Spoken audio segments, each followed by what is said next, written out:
Paz e bem. Hoje é continuação da série Crendice Cristã ou Crendices Cristãs.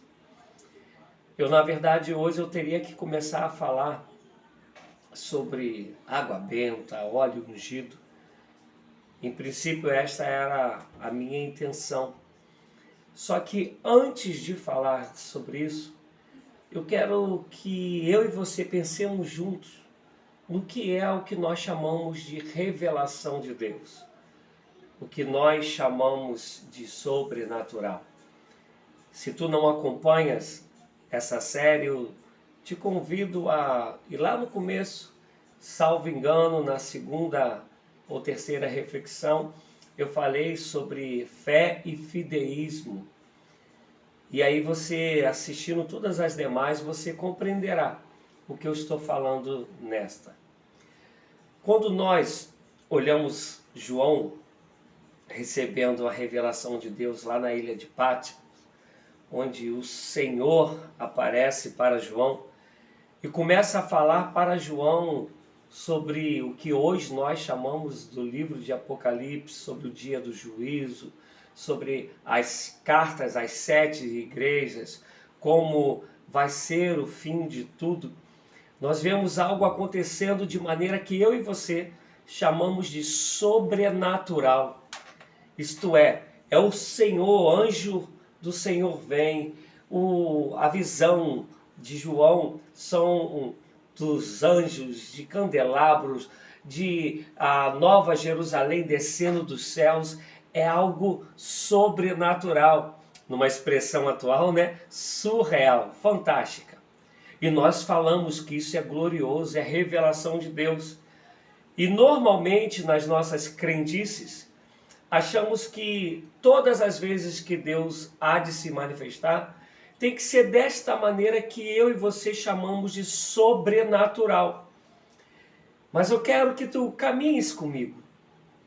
Para mim, no meu caso, na minha maneira de pensar, Rogério, eu entendo que a existência, ela é um sobrenatural de Deus.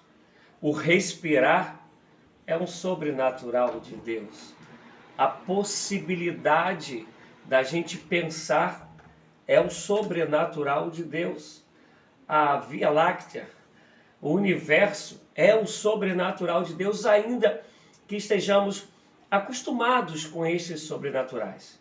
E eu vou explicar o que eu quero dizer. Quando olhamos Apocalipse, lemos Apocalipse e sabemos como Apocalipse foi revelado para João, nós chamamos de sobrenatural.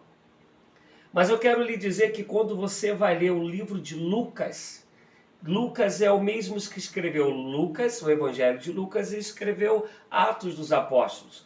Inclusive, no começo era uma narrativa só. Quando foram compor a Bíblia, quando foram organizar a Bíblia, entenderam que a primeira parte ela se encaixaria nos livros chamados sinópticos, que estão lá, Mateus, Marcos e Lucas, e Atos seria para contar o derramado, o Espírito e o começo do agir de Deus de maneira poderosa na terra, onde a gente costuma dizer que nasceu a igreja do Senhor. Mas no começo era somente um livro. Mas se tu vais ler capítulo 1 de Lucas, os primeiros versículos, Lucas vai dizer o seguinte, que ele buscou diligentemente, depois de muitas narrativas, escrever aquilo, escreveu o Evangelho, escrever Atos, que ele estudou meticulosamente sobre a história de Jesus, sobre as profecias sobre Jesus. Foi algo de fé, mas usando a razão baseada naquilo que Deus provocou no coração dele, naquilo que o Espírito Santo fez com que ele fosse estudar, pesquisar, investigar e escrever. E eu e você, então, quando lemos Atos dos Apóstolos, com tantos sinais maravilhosos, nós ficamos boquiabertos, damos glórias a Deus. Outros que veem o sobrenatural de Deus em tudo também dão glória a Deus no Evangelho de Lucas.